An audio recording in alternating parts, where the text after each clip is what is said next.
Actually, I was thinking about first 3 points that I said now. That's why I got confused. Now, can you define confusion?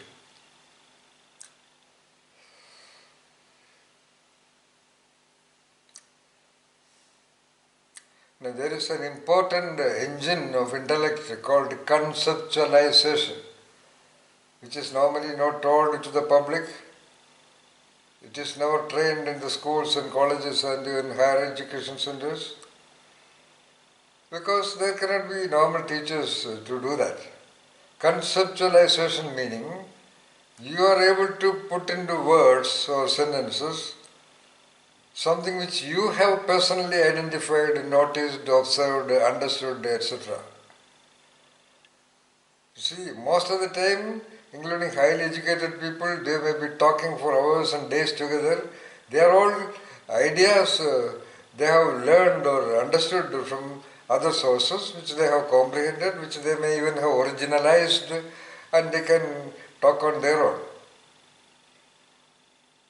But even for them, just to explain something that they saw on the road and answer to questions which a person like me would ask, they may be in trouble.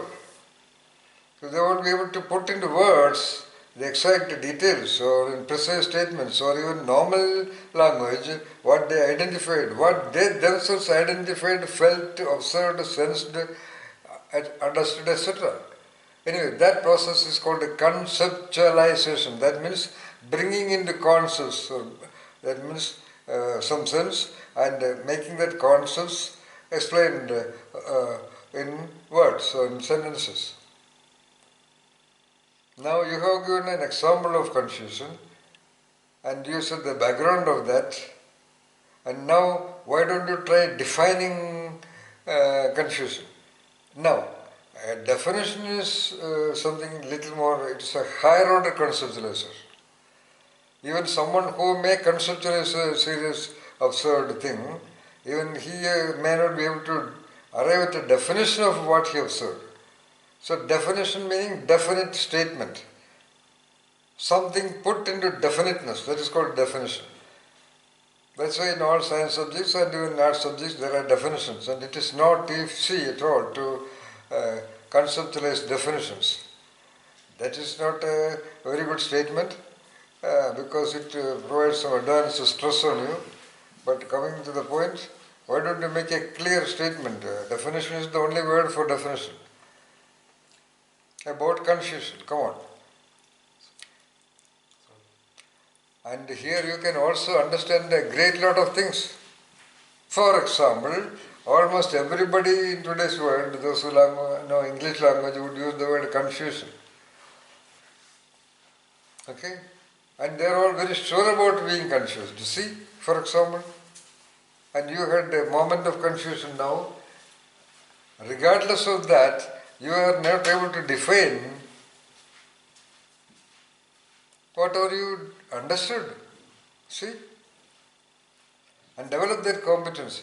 That's why I wanted you to write a daily project, rather a journal, and in that you occasionally arrive at definitions of things that happened on that day, if it is possible.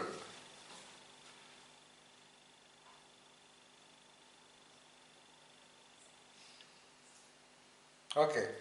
Out of the experience Sarah reported, using that report, taking clues out of that, what can be a definition of confusion? Don't worry, definitions in philosophical subjects or subtle subject matters, okay,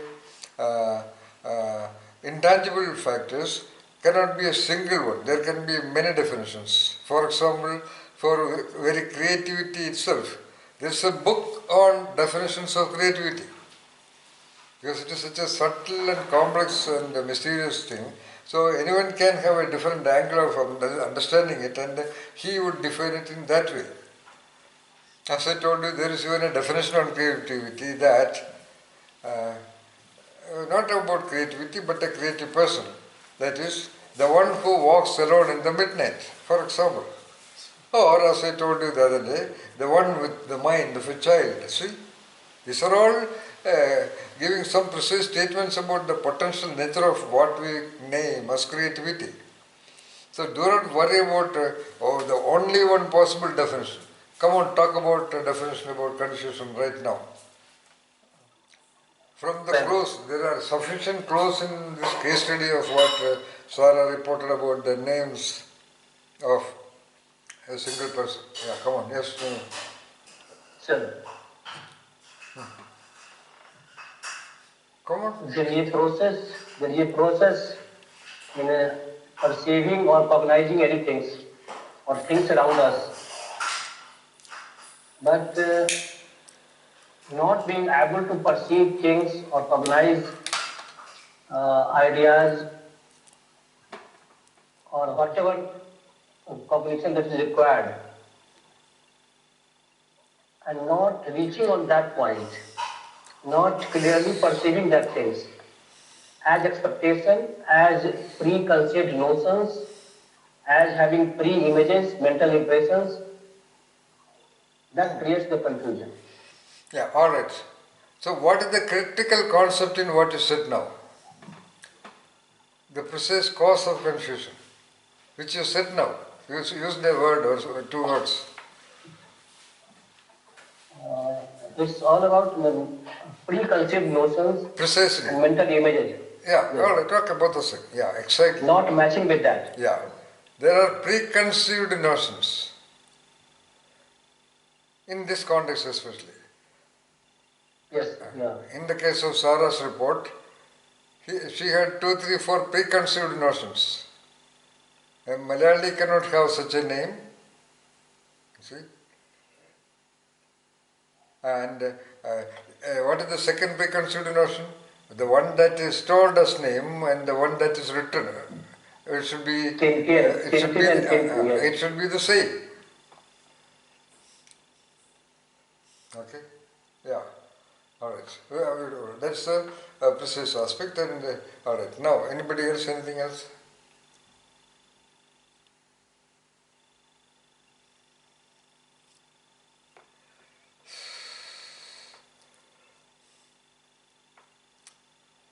It's a state of mind.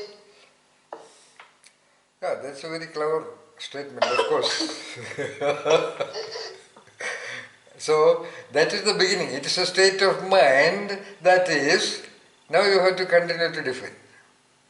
When we are uncertain about certain things. Alright, okay.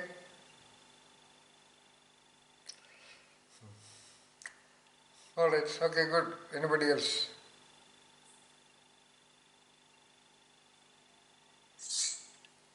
Lack of clarity of the referent. Oh, that is a very adverse statement. Most of the audience here may not understand that precisely, Ganesh. And confusion is a very great driving force, Yes, sir. especially for people with that creative tendency. In fact, if you remember, I don't know whether you have seen that in one of the classic questionnaires on mental blocks to creativity, P.N. Khandwala questionnaire, the first item itself is, item number 1, Naveen, remember, I hate confusion. A great lot of people just cannot withstand confusion. That's what happened to Sarah B right now. A guy is telling his name is Tindon and it is written Tindu Joseph. What is going on? Alright. But as I told you, one of the characteristics of so-called creative and original people, there are of course a differential set of characteristics, individually different, but there are certain things common, certain meaning more than some 20, 25 variables common.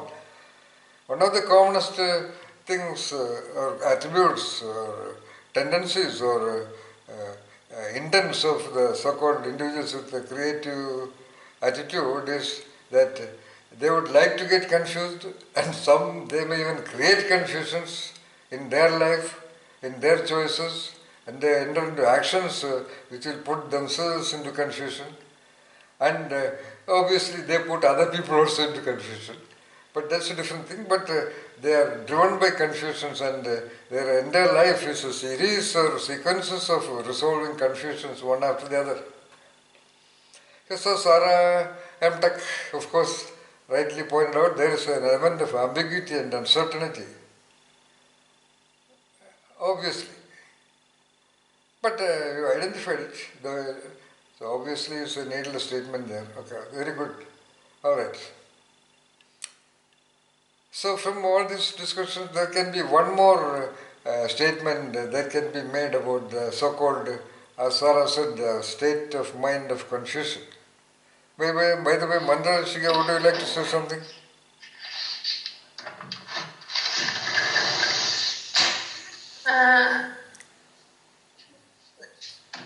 I think somebody already pointed out that confusion is a state of mind where you fail to understand something. But it can also be said in a way that confusion is also the realization that there is something left to understand. That's beautiful. And that precisely is the concern of the so-called creative mind. It is quite possible, or we can legitimately make a statement that Newton was confused. Why that thing doesn't go up, or not necessarily up, but that way. Why all the time this way?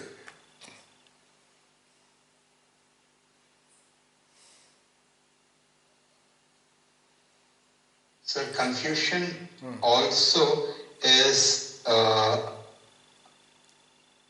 it's an incomplete state, meaning from there is a possibility for action or resolution, Yeah, like good, what good, Mantra was saying. Good, go on. So that it's a decision point for a person. They can accept that confusion, live with it, forget it, or probe further and resolve it. Yeah, go on. So it is, I would say, maybe one of the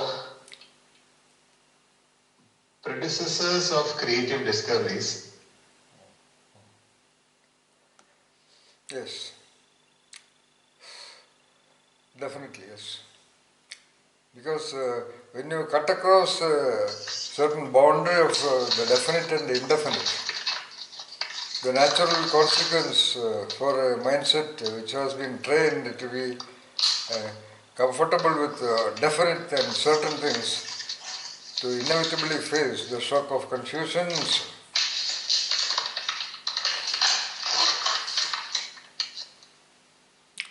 I had told you sometime back in the context of etching or etching, ICHANG, that it was created for the purpose of the disciples, the Tao disciples also. Because in general there was an understanding that one should, a real disciple would ask only a very creative question meaning a genuine question, or a question possible for the one who really tried to search what he or she has been searching. So the validity of the question to be asked to the master was concerned for them. One, two, other than that, most of the masters were very tough people, that they would sometimes ask the disciple to get out of the monastery forever. So they wanted some kind of a methodology to know whether a question can be asked or not. They were confused.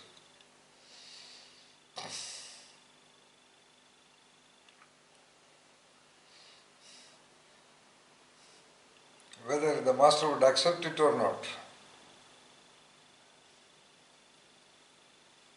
There was the context of what Ganesh Raman said was indecisiveness.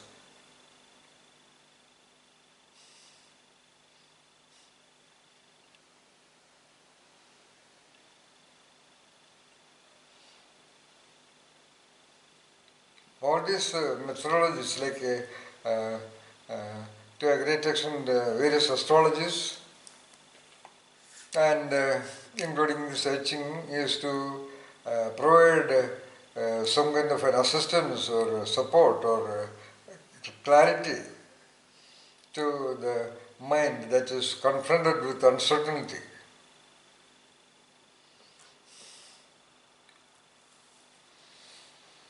Coming to the point, this confusion is also due to one of the psychological variables called rigidity.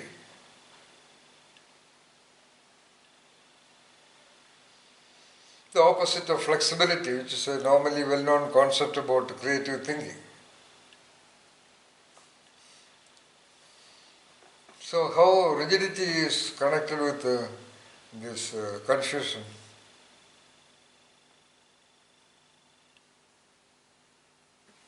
It's 22 hours. It is that preconceived notion that Naveenji was saying.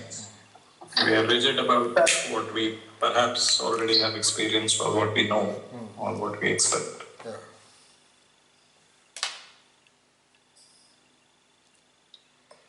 Yes. Our expectations, our anticipations,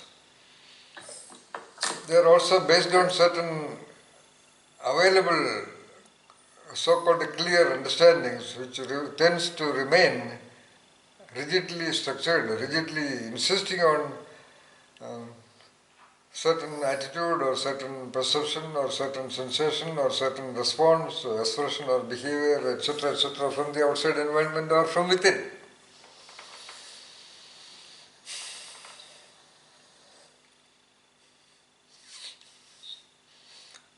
Rigidity is, yes.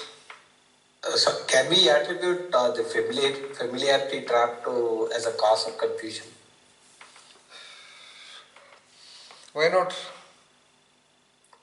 Something we are rigid because we are familiar and we have seen it many times, but when there is a conflicting views coming in, it is our mind doesn't easily accept. Then we kind of go into confusion state. So the cause of confusion is we have one view which we strongly believe, but we get a different view, we kind of get confused or rather validate to clear the confusion. All right. As I said, it is linkage to familiarity but not familiarity trap.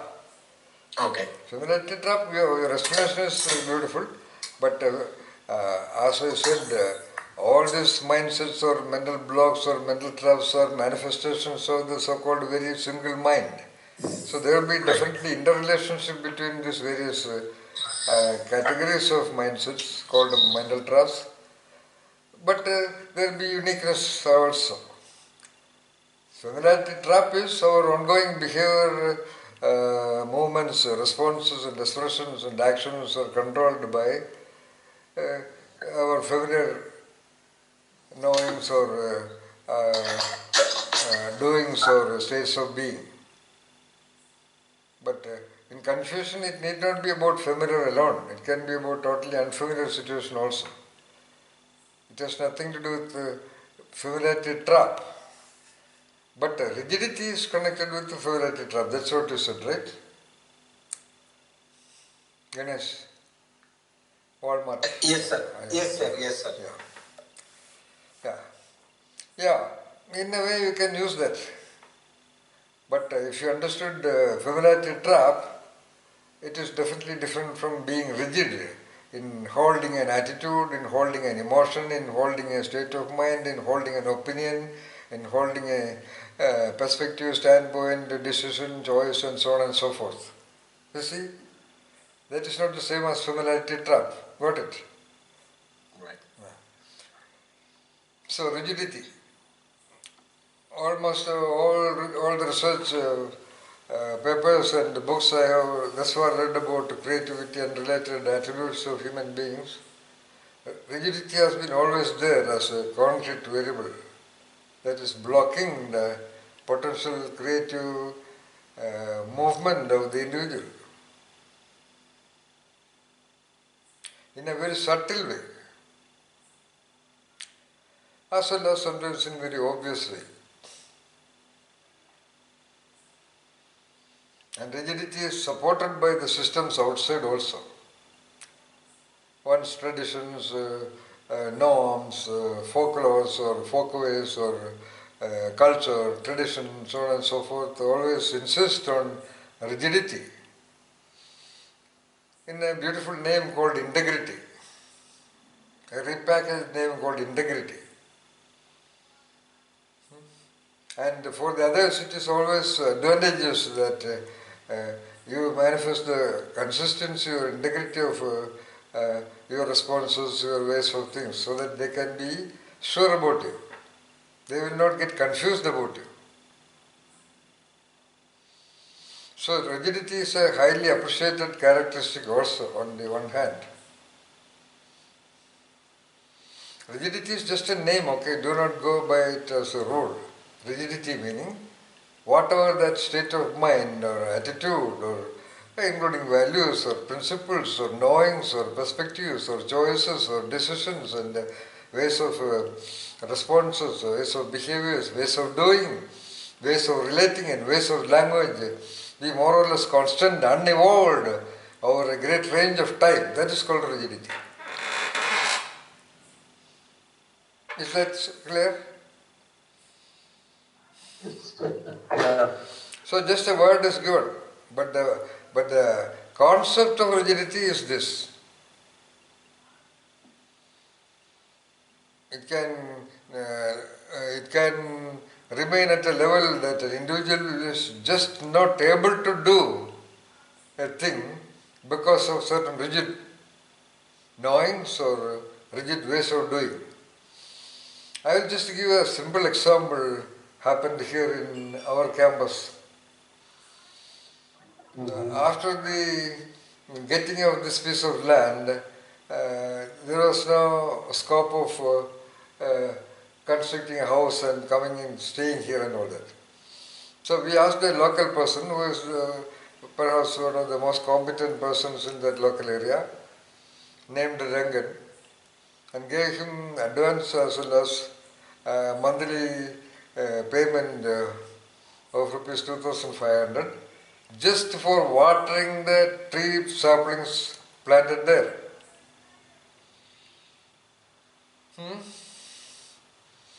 And he did for some days and then he just stopped it. And one day when I came and asked him, he said, "Why are you planting these useless trees? If they were all fruit trees or useful trees, no problem, I would have done it very sincerely." And he does it things sincerely. Because they are also so-called useless plants or trees, because I did not make a choice. I just went to a nursery and I said, "Give me some tree plants." He asked what all. I said, "You just take some of them." In fact, we purchased 200 saplings, paying whatever a huge amount at that time for us. And that was his stance. Now, he just did not water the plants, trees. And he openly said, "Sir, I just cannot do it. Why should I water these useless trees?" That was his question. What advantage for me? What advantage for you? He had a logic. Of course, all rigidities are maintained by some logic. That's why it is rather complex and difficult and sometimes more or less impossible to change our stance, whatever be that stance. It could be a stand vis-a-vis the other person, the stand of hatred or stand of animosity or the stand of separation or whatsoever, or the ways of doing things. Like the rigidity of the Western medical practitioners in India. Because of the philosophy of the Western medical science. I don't know whether they believe it, but they claim that chemical English medicines are the only possible medicines.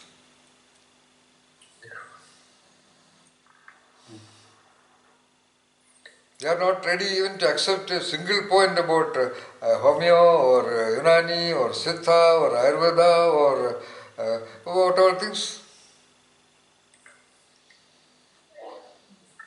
Then, for example, religion.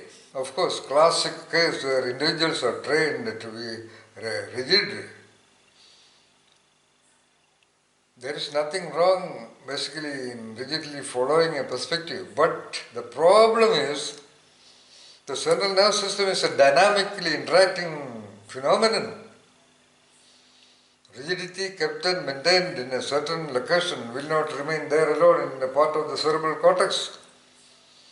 The characteristics and the attributes of the data processing or the electrical processing of that area will influence the induction current, neighboring cells. Especially it is in cerebral cortex, near the frontal lobe, where all the ideas and concepts and experiences and insights are stored.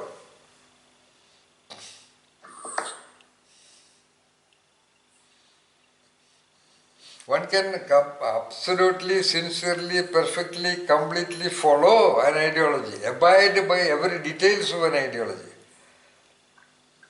but still maintaining the original dynamism of that human infant, which was ready to accommodate itself to any variations of environment and people, climates and locations. See the wonderful flexibility, the greatest competency of the human being, which the other entities are not at all blessed with, evidenced by the fact that every infant, every baby, every child is simply cool to flexibly adapt itself to any variations of environment or people or situations or contexts or objects or whatever. And that human dynamism is reduced to a definite rigid stance of almost every knowing, every doing, every states of being. Nothing wrong about that, of course. That's very advantageous so that you can lead a normal life with comfort. There's no confusions. In my research, I identified that many people are not even aware that they get confused when coming across a strange, unexpected, unfamiliar or choice points of life. Because their life is so clearly defined by the rigidities of expressions and responses and behaviors and ways of relating and languages, so that they select people accordingly. Even in an office, even in a so-called team, they will have that priority of interactions where their rigidly structured building of ego can be maintained.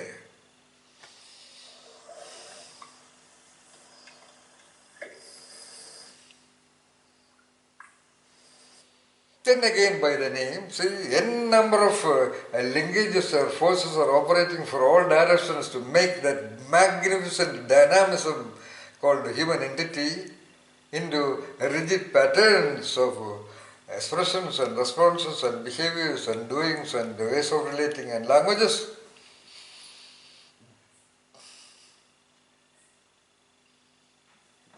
Okay, it is good for the person, good for the neighborhood, good for the society, good for the group, good for the network, and good for the nation. The governments are comfortable.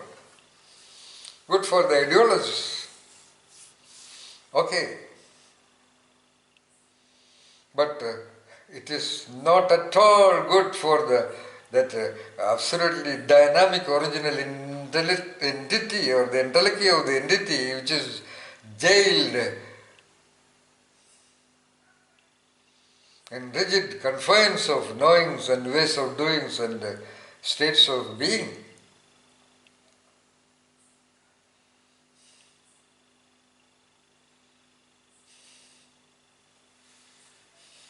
They will be functioning okay in a regimented organization. After taking 6 months of probation period where they will develop all rigid responses, rigid ways of doing things, and they continue to do that, and very rare people do something extraordinary and they will get promoted and become the head of organization and so on and so forth.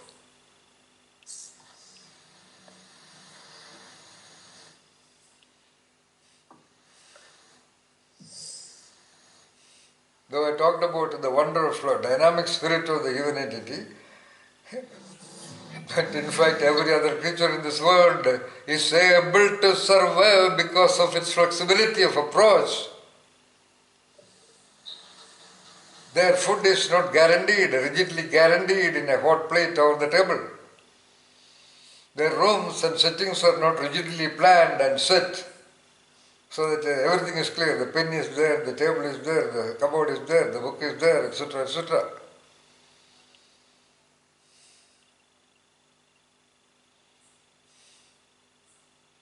Their interactions, of course, are with the ever-changing dynamic spirit of nature process. That's a different issue.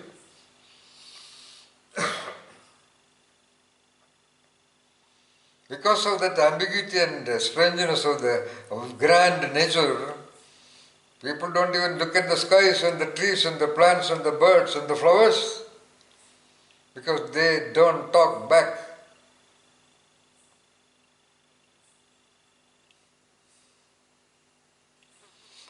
Sorry, nothing wrong about that. We are talking about it from the perspective and angle of camera and direction of the genius himself.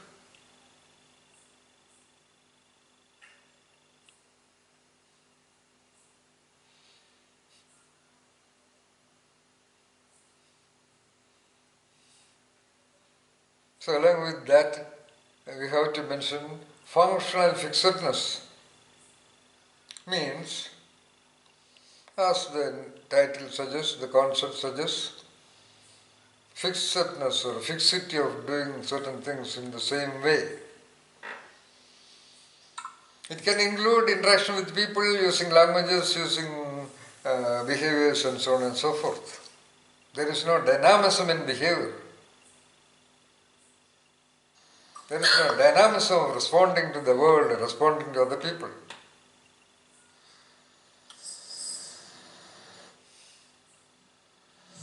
There is no dynamism in seeing people. People are seen in the same old ways, In India it is very popularized. The mother says, even about a president's son, that he is after all my little baby.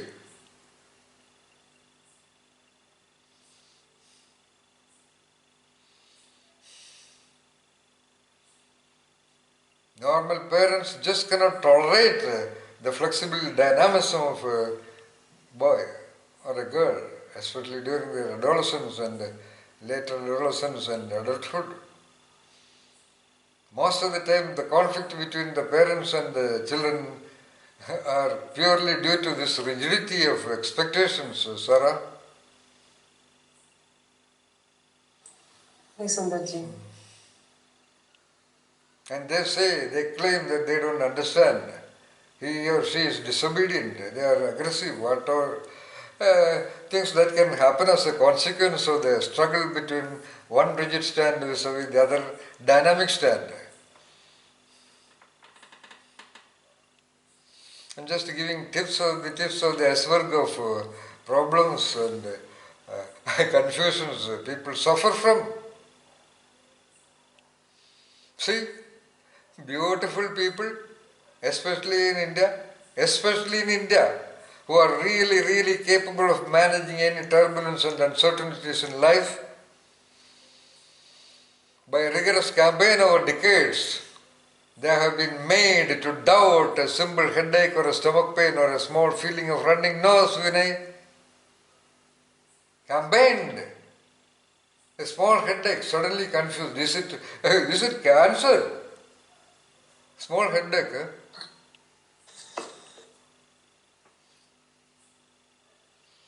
They were all so flexible to just don't care about a headache or a stomachache or a leg pain or a so-called fever.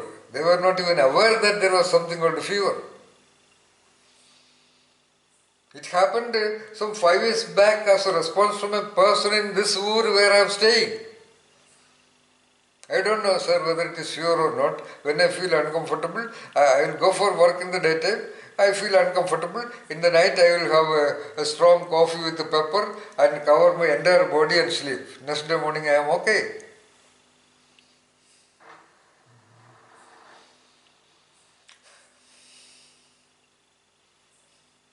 Now they are clear anyway. Okay, follow. I am not blaming any perspectives, but what I am telling is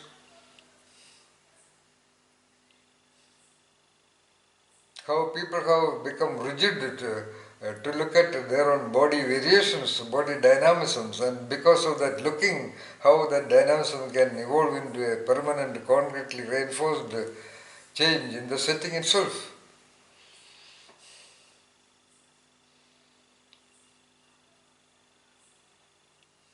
Religions, we are the only religions. Political ideas, we are the only political ideologies which will give all the things. Okay? The bosses in India especially, whatever they say, whatever they think, that is the ultimate. Finished.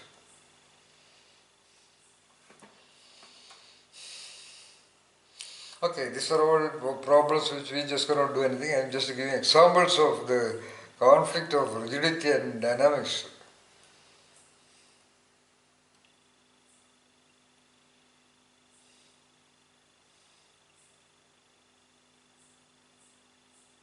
For example, Sarah could proceed to say, if your name is Tintin, actually it should be written Tintin there in the screen also.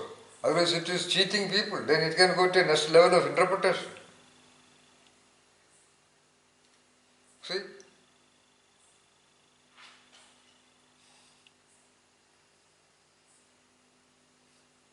The wife says that you should have remembered my birthday. Husband says, I am sorry, I was so involved in my work, I forget, come on, let us go and have a cake. No, no, no, you forgot it. That means you don't love me. Rigid knowings, rigid logics. Of course, there is always a logic to support rigidity. And unfortunately, there is no logic to support dynamism.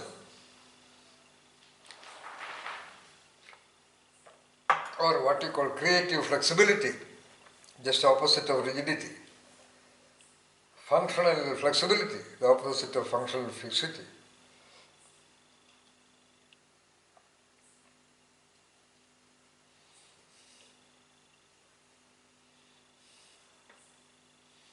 It's a matter of the brain neuronal process setting. For example, by so-called handwriting analysis, where hand movements are nothing but the representation of neuronal processes, and we attach a stylus, a pencil or a pen on the hand, and handwriting will reveal the general pattern of the brain process of the individual, where other patterns are also stored. That's the logic of handwriting analysis, Nitya. Okay?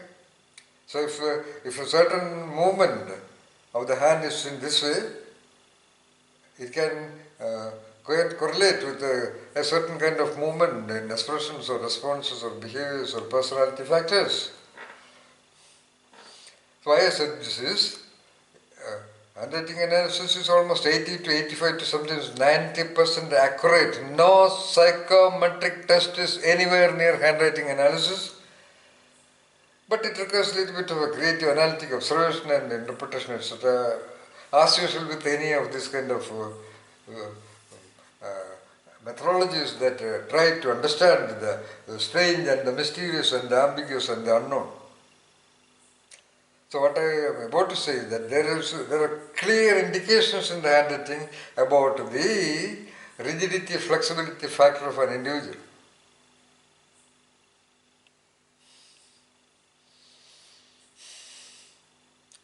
That gives me an evidence that you see that rigid attitudes, rigid emotional standpoints, rigid anything can have corresponding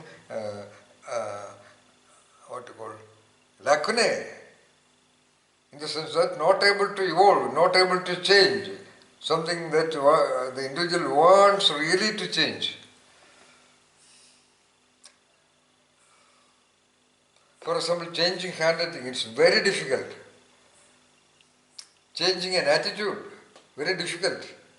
In so-called top management training centers in the world like Harvard, London Business School, MIT and Stanford and all that, one of the major contents in the curriculum of leadership training is attitude change.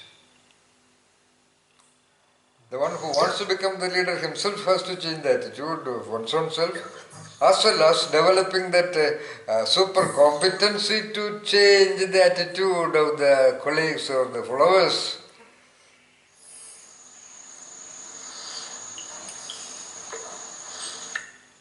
They call it as unlearning to learn new. Yeah, here is a CEO speaking, yeah.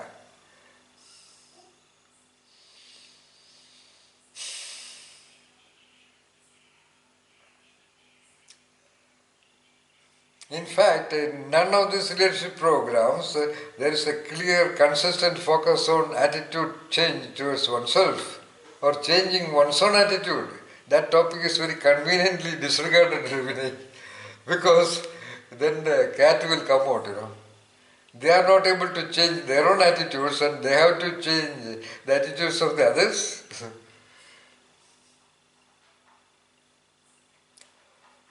That requires at least a highly changed level of conceptualization ability and dialoguing. I don't like the term communication, it's a stupid word.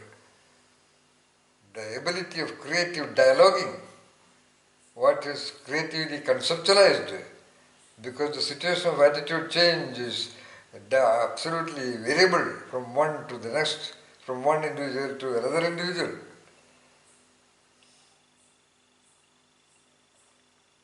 But it is definitely possible. That's why all the so-called counseling centers, psychotherapy centers, and marital counseling, this counseling, guidance, etc. That's why one should have a wonderful creative friend so that he can change an emotional rigidity.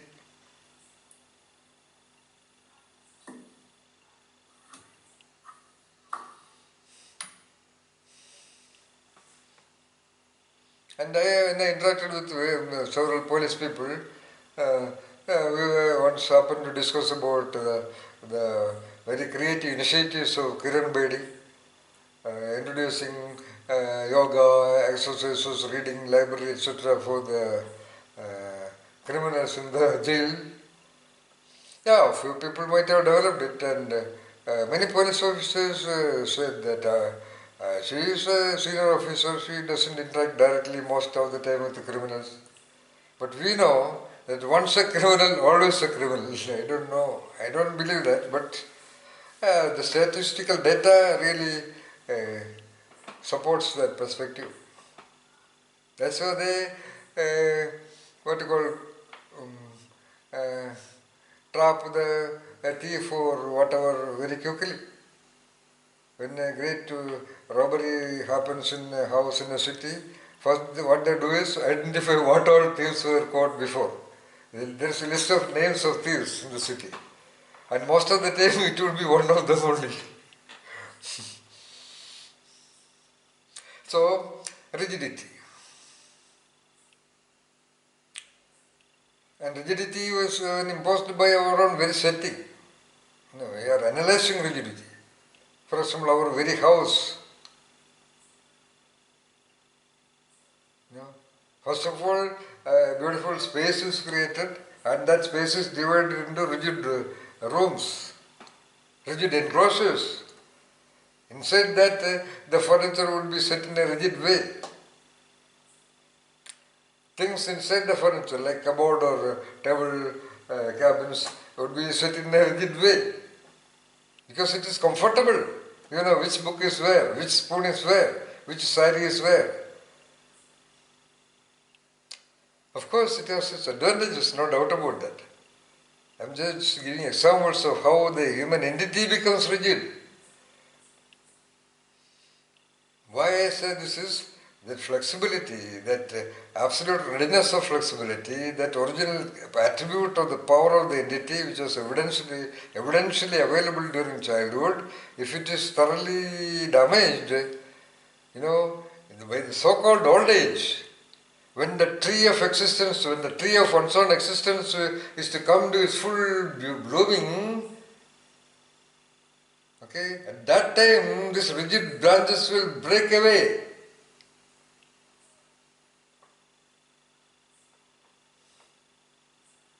Causing serious weaknesses of the body and illnesses. Suddenly, a whole lot of illnesses erupt into an individual who is retired within 2, 3, 4, 5 years, not able to walk, not able to eat, not able to sleep, not able to interact, not able to remember things, and all that suddenly. Whereas some other functionaries, like a researcher or a university professor of a certain kind, they go on living smart even at the age of 92, writing articles or reading books or whatever. Because he happened to be that flexible person to shift one attitude to the other and find out a different doing at a different point of time and to have a definitely flexible approach to that mindset. Because when the body definitely changes, It's 22:30. and if the mind holds on to its rigid perspective, then there is a conflict between the mind and the body. What we name as a conflict is nothing but a neuronal process, a great lot of self-doubt. So virtually I can say, especially in today's world, it is very difficult to see, maybe less than 3% of the so-called elderly people are worth interacting. They are all kind of nasty people. Or they are a kind of ignorant people, they don't know many things. They are not able to maintain certain decorum, certain protocol.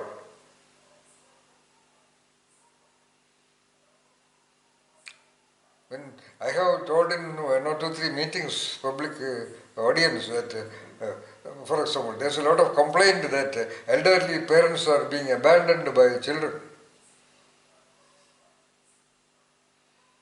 They don't take care. They are trying their best to avoid them. I told them, they can't help it. Because those fathers and mothers they were very familiar with, they have changed a lot. Their language is very violent, their language is very critical, their language is very unsympathetic. Their behaviors are clumsy, they are not able to take care of even their basic cleanliness.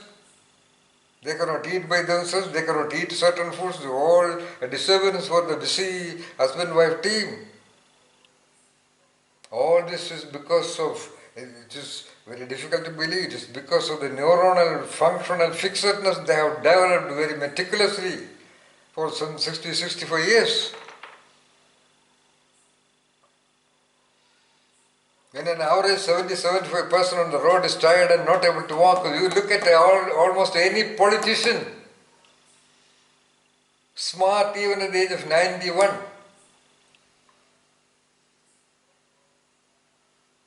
Because they cannot be rigid.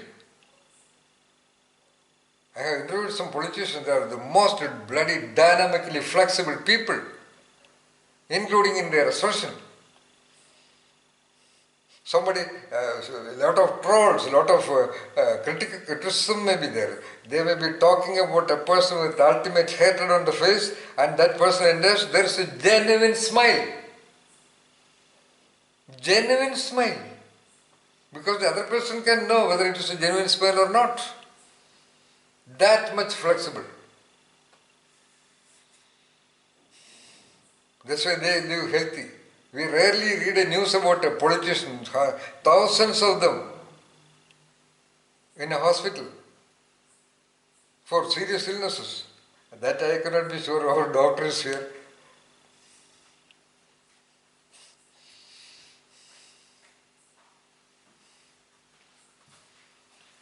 So that is why, that is the reason why. Not to, maybe to repeat again.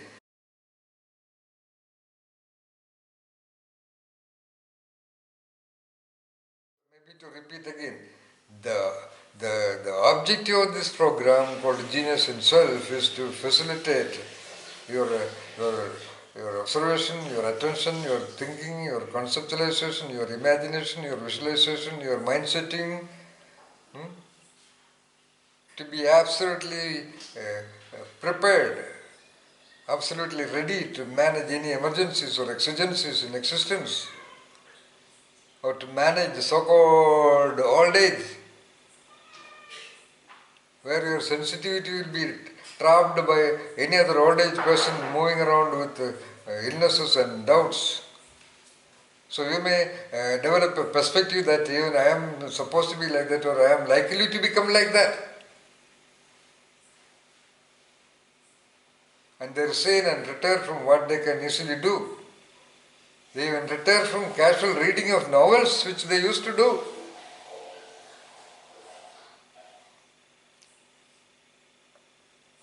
That is okay. But about what I am concerned about is so-called ill health. They may not have some serious process illnesses, but they are generally not feeling well.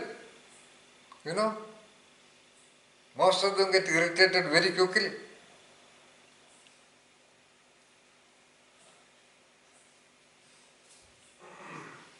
It is very difficult to interact with them.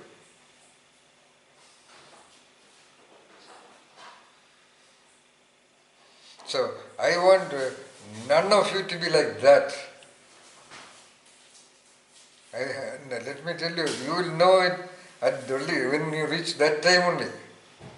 And now you are sitting comfortably in your healthy dynamism, you may be able to just think about it, that's all. But when it comes, my dear friends, it is a terrible state, okay? It is a really terrible state. They don't have any language to talk about it. The body that has been moving so beautifully, obeying all my commands, the body that could get dressed properly and walk properly and drive properly and go to restaurants and fool around and freak out properly, that is not just flexible enough to move. Not able to eat certain foods. Not able to go for second shows, driving one's own car. No, not able to freak out. They have lost a unique level of confidence that they only know. They doubt whether they can drive. I know some people who used to be what you call dynamic drivers, you know. At the age of 70, they are doubting. Every time when they take the vehicle, they have a doubt.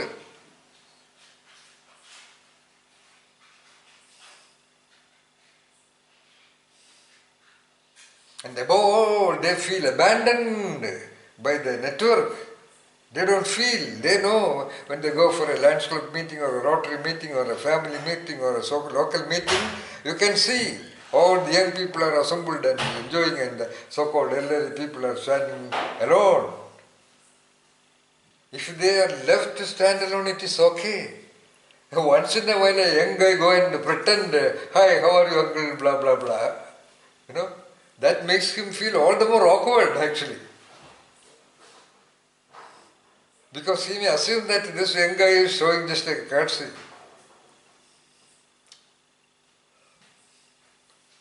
So you should have that kind of a flexibility to bring in any logic. Okay, even if there is nobody, my most so-called beloved son or beloved daughter or beloved wife or beloved friend, I am absolutely okay.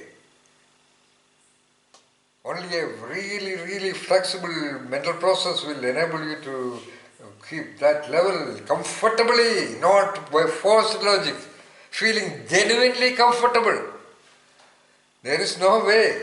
Everybody is adjusting to that only. When your son says, come on, Papa, come on, sir, come, please come and come and stay with us, you just go, say, no, I am okay here. And you will be surprised that the children will be competing each other to take their father to their home. Because they enjoy the company of such a dynamic father. And a lot of people think that they have lost their respect and regard. Actually, no. Every day, every moment when they think that their father is alone or mother is alone in a distant location, their heart is breaking. But they are aware that by that single mood, if I bring them here, I may have to take him back. Because that lovableness, that elegance, when you talk about the universal properties, firmness, correctness, completeness, Tao and elegance. Elegance is the most critical factor. Because everything is visible, entire nature is beautiful, elegant.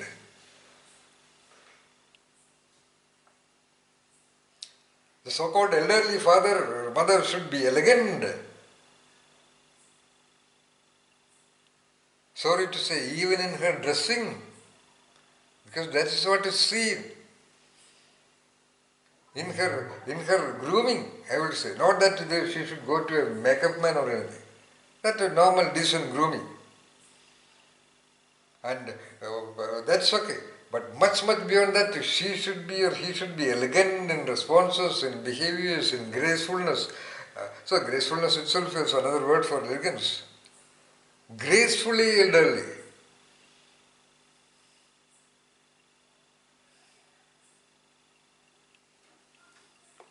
That will need terrible flexibility.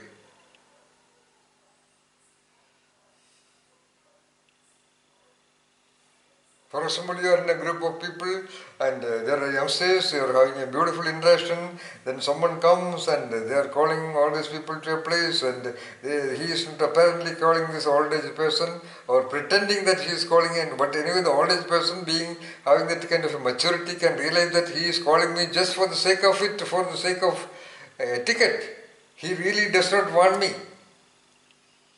Alright. Immediately that flexibility should be there. You should say, no, I don't want to come, perfectly okay, you go.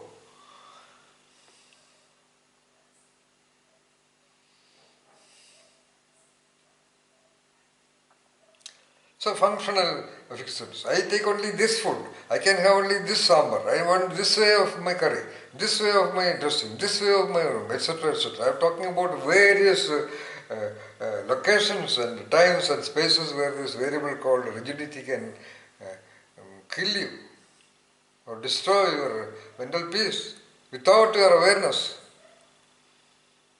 These irritable elderly people do not realize that it is because of their own responses and behavior that the children are trying to abandon them. And they think that I am this father, great grandfather, I have been that, I am like this, they have to respect me and so on and so forth. Anything, depending upon the individual differences, they can have anything that will have this kind of conscience. Whether do it or not, what I am telling you, unless that neuronal networks have that freedom to be flexible, in essence, by the so-called old age, even the body will become rigid. The rigid thought, body is the mind. Body is the language that you know. The body becomes rigid. Many people are wondering, by 66 suddenly the leg is not working. Suddenly there is a knee pain. Suddenly not able to walk. And there is an explanation of some illnesses, and it is I would say it is more or less a universal phenomenon because there are definite treatment patterns in the ancient science of Ayurveda. It identifies more than 108 different types of body functional fixities.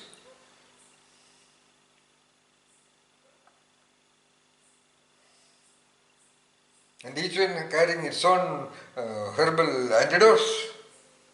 I am wondering why suddenly there is all this which they call vadam. Vadam meaning an electrical field in the body.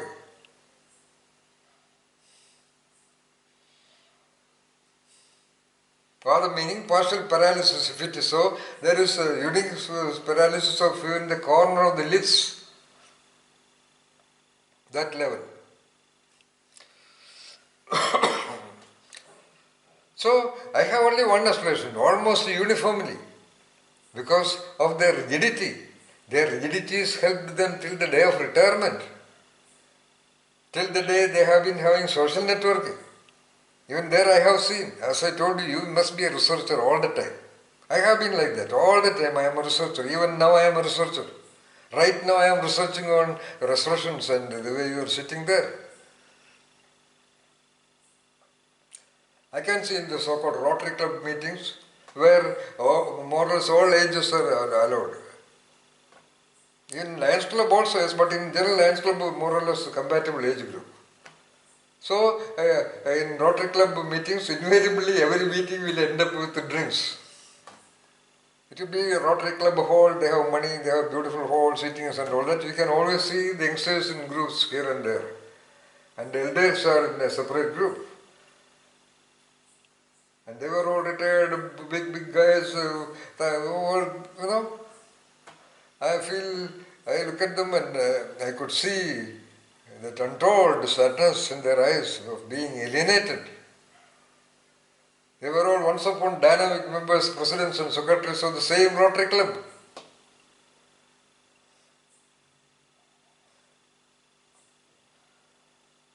It's very pathetic.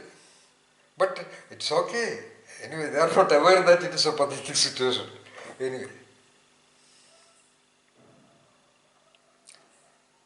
And in their homes, they are always cornered. They are sitting most of the time in the front room on there's a unique coach for such people. There you can almost lie down.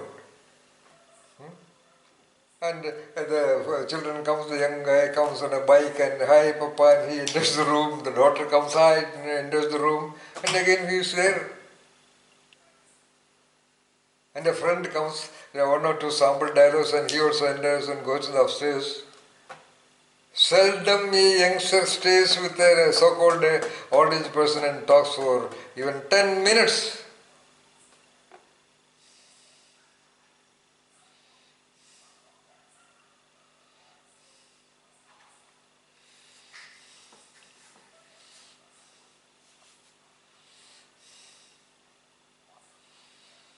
But somebody can come and talk to me for hours and days together. And all my friends are youngsters only. I am sorry, I just don't interact with the elderly person. Even my own classmates and so-called friends with whom I studied from my degree time onwards.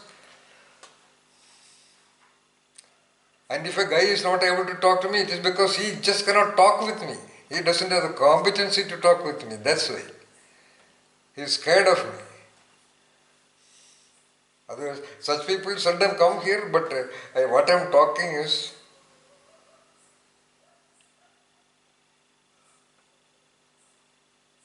wherever I have worked, mostly only in educational environments, the students would come and there were occasions to that. They would say, sir, you are the smartest guy in this campus. And I am the most elderly and I am the really elderly looking person there. This happened at least 3 times. And I know, I don't want anybody with certificate. I am really smart.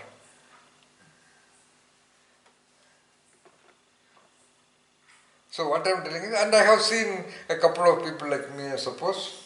I don't know. Anyway, but there are all in highly functional positions.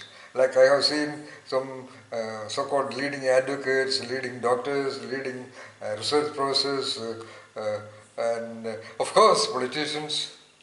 And I interviewed some 3 top politicians in India. One of them is secretary of the Communist Party of India, way back in 1985.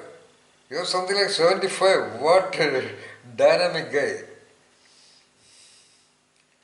We were traveling from Mussoorie to Dehradun. Wherever there was a tea shop, we would stop it and have a tea and a cigarette. Even I got fed up. And in the tea shop, he would, just like that, minimum, if there are some 3 people, he would talk to at least 2 people whom he does not know. Not that he would say, I am the president and all that. He just talks to them. And similarly, I have seen dancers also.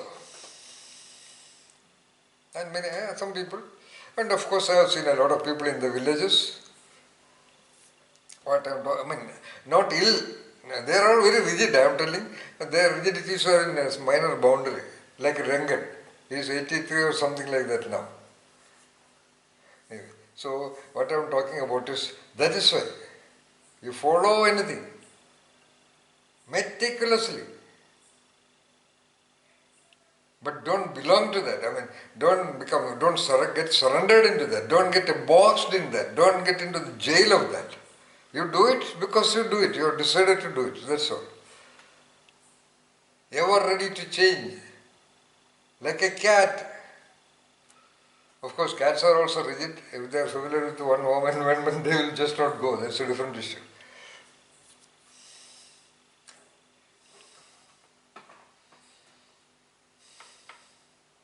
See, that flexibility is programmed in our body. the flexible functions of the cell membrane, the flexible flow of various liquids in the body, the absolute flexibility of the central nervous system distribution, the programmed range of flexibility for heartbeat or respiration or movement of the villi or the whatever inside the intestinal canal and things like that.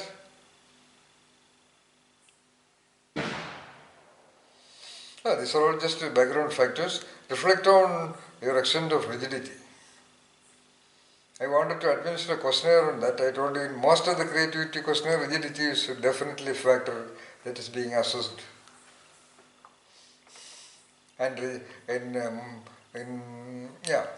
that's a factor directly connected with the creativity. In the Pradeep Khandwala questionnaire, out of the 7 items, the first 4 ones are of emotional factors, okay? 5th one is a control variable called self-doubt. 6th one and 7th one called rigidity and functional fixity, and 7th one called sensitivity lag. These 2 are directly connected with the creativity only.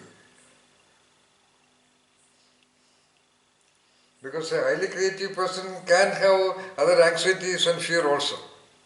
We are talking about creative people, not geniuses, okay? A lot of creative people I know, victims of great other mental traps, having a lot of fears and anxieties, animosities, all emotional problems, behavioral problems, etc., etc. I am talking about that kind of a creativity in the context of the questionnaire. Genius is beyond all these things I told you. But this is for your understanding, so that you can understand other people as well as you can try to understand and observe yourself whether you are suffering from some rigid mindsets or attitudes or values or principles or perspectives or ideologies or knowings, or ways of relating with people, if it is a lower caste or if it is an upper caste or if it is a big boss or a small boss, etc., kind of whatever situations and contexts and time, space, locations you may move into, you may happen to move in, observe yourself whether you are restrained by your rigidities. That's all.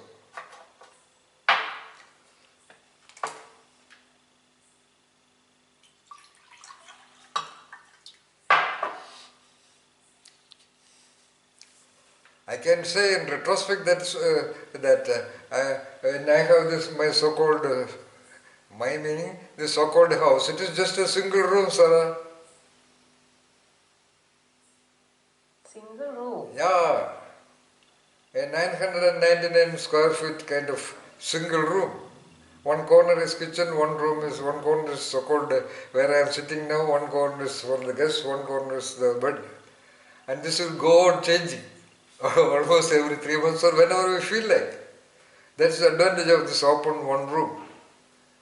So you're saying without any partition? Yeah, 100%. I saw you one of the YouTube videos where I think you're cooking something in the kitchen. Oh, I didn't notice it actually. And that is again a functional fixedness. Because of functional fixedness, we do not notice apparently familiar environment. In that sense, what Ganesh Walmart said, familiarity trap, indirectly working as a rigidity. Individual is capable of flexibility, like Sarah you said, but that capability of flexibility did not open up itself because of the familiarity trap of looking at a house as a house, or seeing anything in between us, whatever, you don't expect a house without rooms, right? Yeah, my house is a house without rooms. I told you, whatever I talk, I do. Whatever I do, I talk. I am an absolutely original, eccentric genius. It is not that I do one thing and I talk another thing. I do it.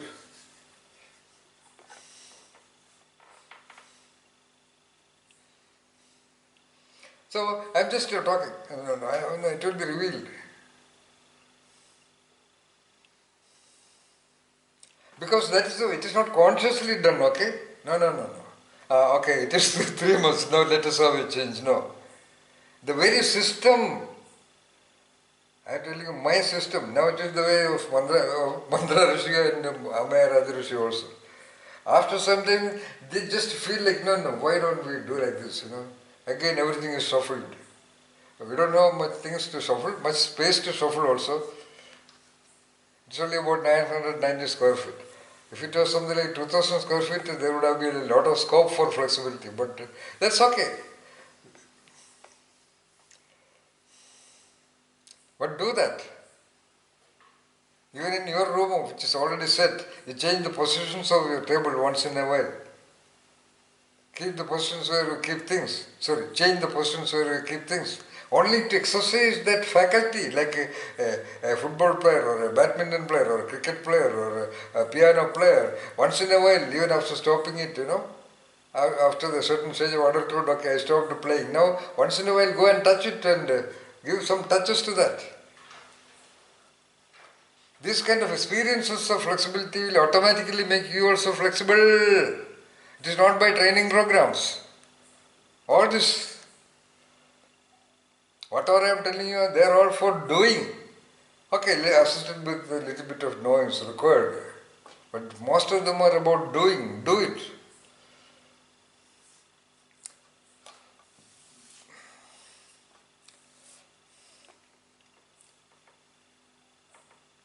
And whatever rigid attitudes are there, maybe with your friend or with your colleague or with your spouse or with your children or with your neighborhood, just like that, break it, if possible. And if the other guy does not deserve it, okay, don't do it. I am telling, okay, that's okay. There is no compulsory, there is nothing official about it. Be flexible in flexibility itself. That will enable you that drama and romance of life, Increasingly, my dear friends, unless you are flexible, you will not be able to enjoy the romance of your married life. You will not be able to enjoy the company of your own children. I am telling you, most of the time a child above the 14, 15 adolescent age, they cannot genuinely relate with the father or mother unless that father or mother is a dynamic being. No doubt about that, otherwise they are pretending because they have no other way.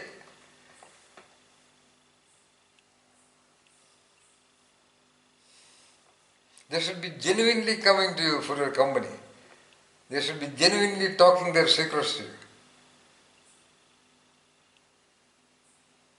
They should treat you as the first and foremost friend.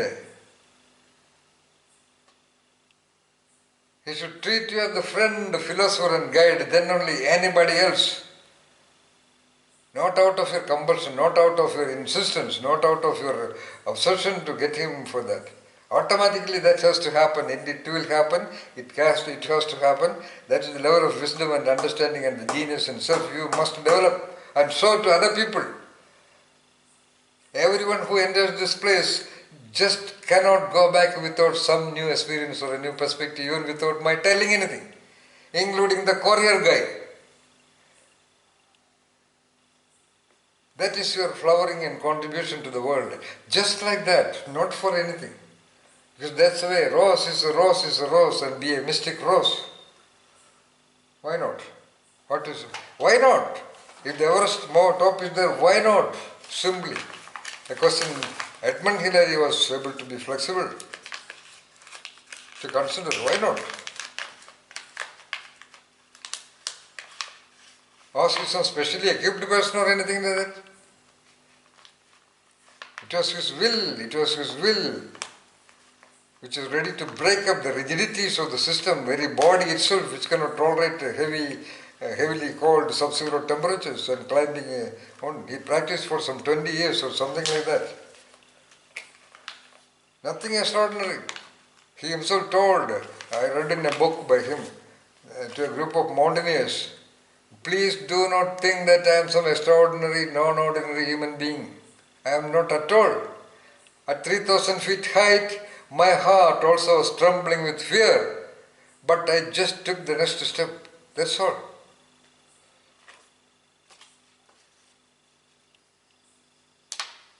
So flexibility is about that level.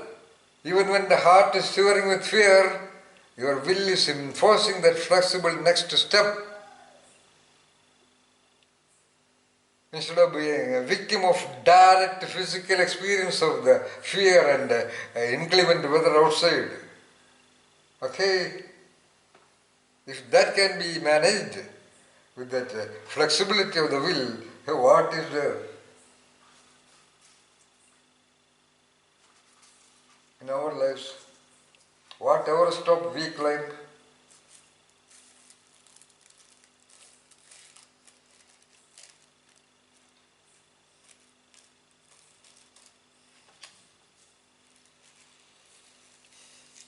Why people don't do is because of this unconscious factor called rigidity only, Nitya. Of course, Nitya is the one whom I know mastered her flexibility to a great extent. Sorry to say, first of all, being even a woman, because women are not supposed to be very flexible. She has done a great lot of variations or flexibilities in her life, ready to do almost anything. It's 23 hours. She has done.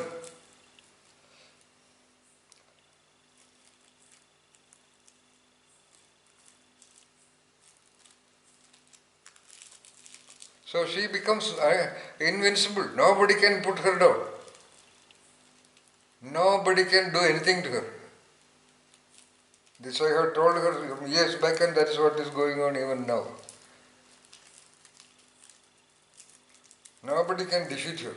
I am talking about even professionally. Because these things are not that simple.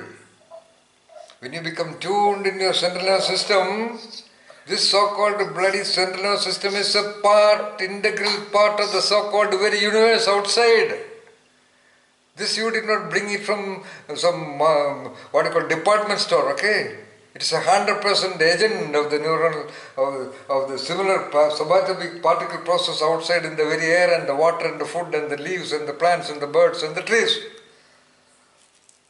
That should be the level of your attention. That's the arrow of attention you should shoot out so that the territory is being captured by you. Then only that territory belongs to you. Otherwise it is just a philosophy. No.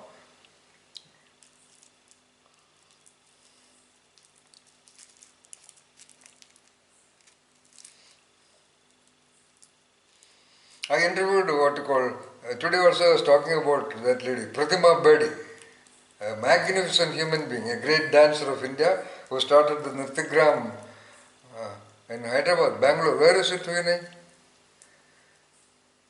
Yeah, it's here in North Bangalore. Yeah. Our dancer is here, yeah. I had gone there for, she told me she could give me 15 minutes for interview. In fact, I was there till evening 7 o'clock or 8 o'clock. Such an eccentric, beautiful, dynamic, original lady.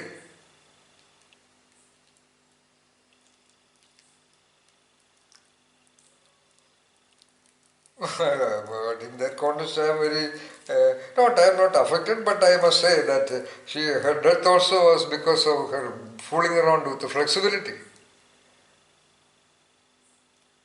She went to the Himalayan mountains region with a group of friends and for an expedition in an unfavorable climate, I suppose. And they went to a certain place. And then she wanted to proceed further alone. All her friends said, just don't go, it is dangerous. She said, I want to go. And she went. And an avalanche came and she was completely submerged in that. I think that was a death she wanted to. And I am sure she wanted to have such a death. And she was also aware, if the other 5 people were aware that there was a possibility of avalanche, she was also aware. That was the most beautiful burial ground she had planned for herself from a decade back, which I know.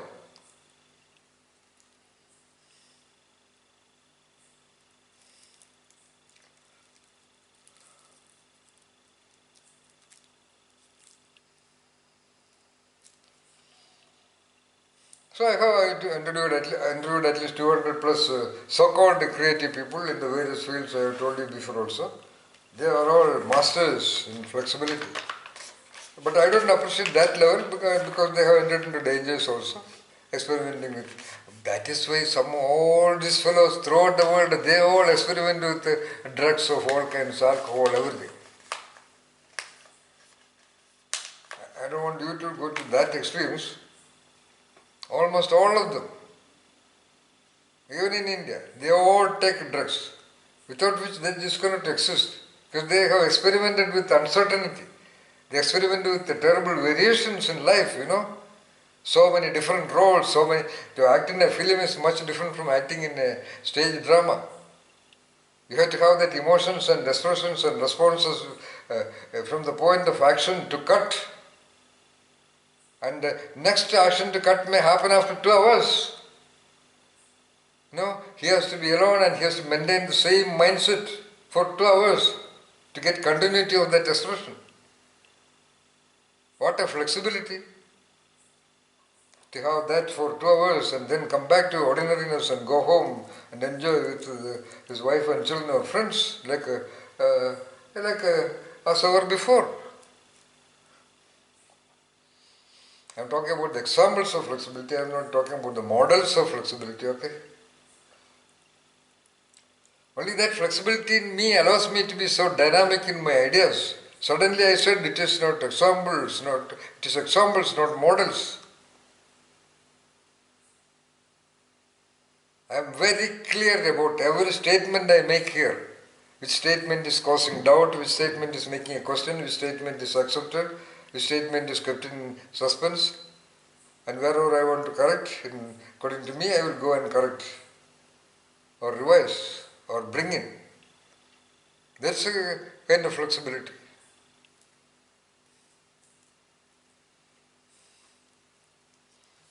As I told you, I am the direct example of a super genius. I am. You have not come across a genius. I have. And they are all like me, or you just read about geniuses. I am perhaps much above most of them. From the age of 24, I never had to prepare for any class. To address any audience from anywhere in the world, on any topic, I don't need preparation. Just on the spot, whatever comes to my mind, I talk. I am not talking about this. I am talking about the potentiality of flexibility available in everyone. I am nothing special. In fact, I am much less special than every one of you.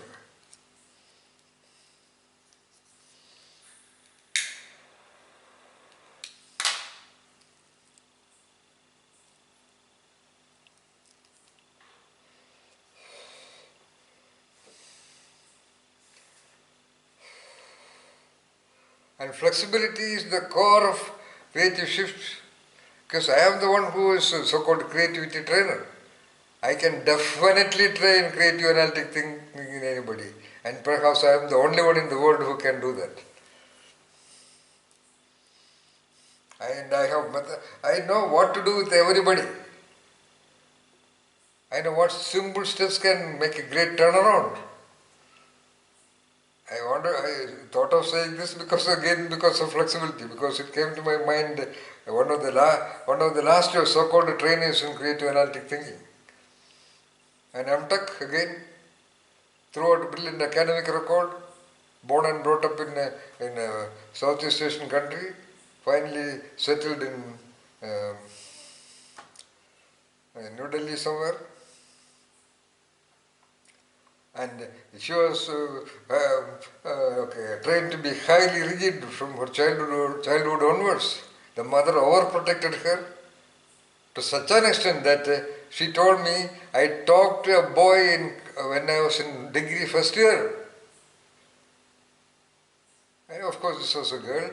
And she has never seen a film in a theatre now. I'm talking about a girl living now. And in order to prevent her interaction with boys, she was consistently admitted in the girls' school, in a girls' college, in a girls' engineering college. But first time she had some boys when she was in MTech. Because our MTech girls, there were 2 or 3 boys. And to them also she could not talk much because they were much more close with other dynamic girls. And the problem was, so why she was brought to me is because Her father said, she is so brilliant, so dynamic, but when she goes for interviews, somehow she is not able to make up. Her body is shivering, her hands perspiring, voice not coming up and things like that. Okay.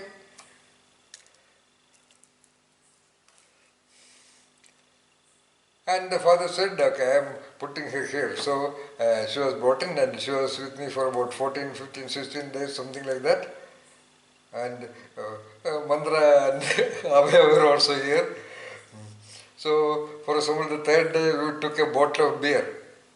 And I gave one glass to Mandra, one glass to Abhay and one glass to this lady. No, no, no, no, no, no. You please, no, no, you will not touch that.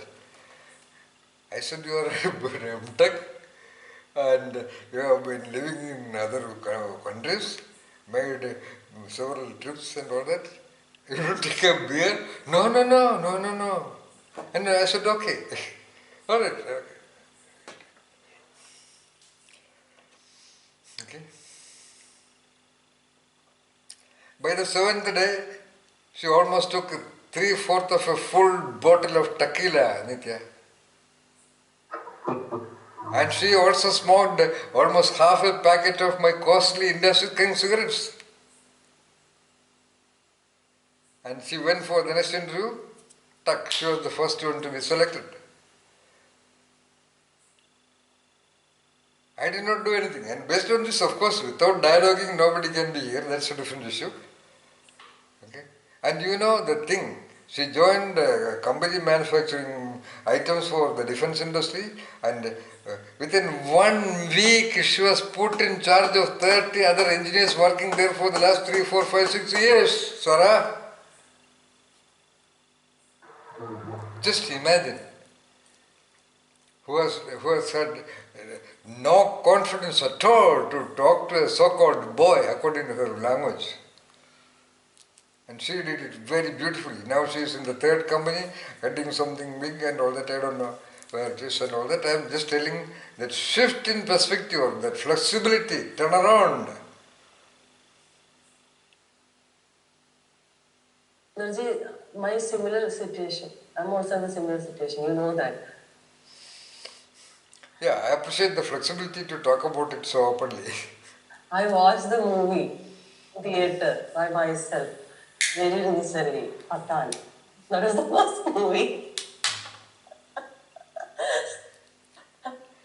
after taking your classes. No, that's okay. Do it. I called my parents in front of the door and informed them that, oh, I'm just going to enter the theater. And they started advising me, and I humbly offended. I cannot see your beautiful face because of the medium lighting. Sarah? Beautiful face is always beautiful, even without lighting synergy. But I cannot see that, My baby is sleeping. I am just joking. So, the so-called creative shift, attitude change is possible primarily, Nitya, only with the people who are capable of flexibility. Or rather, you have to train them in flexibility first, and then you just talk about attitudes. They will do it on their own, instead of hour-long lectures and case studies and all that. Like in the so-called one, I told you, one of the regular contents in leadership programs in so-called top as well as the medium as well as the low management institutes, they are all working hard for attitude change. One work.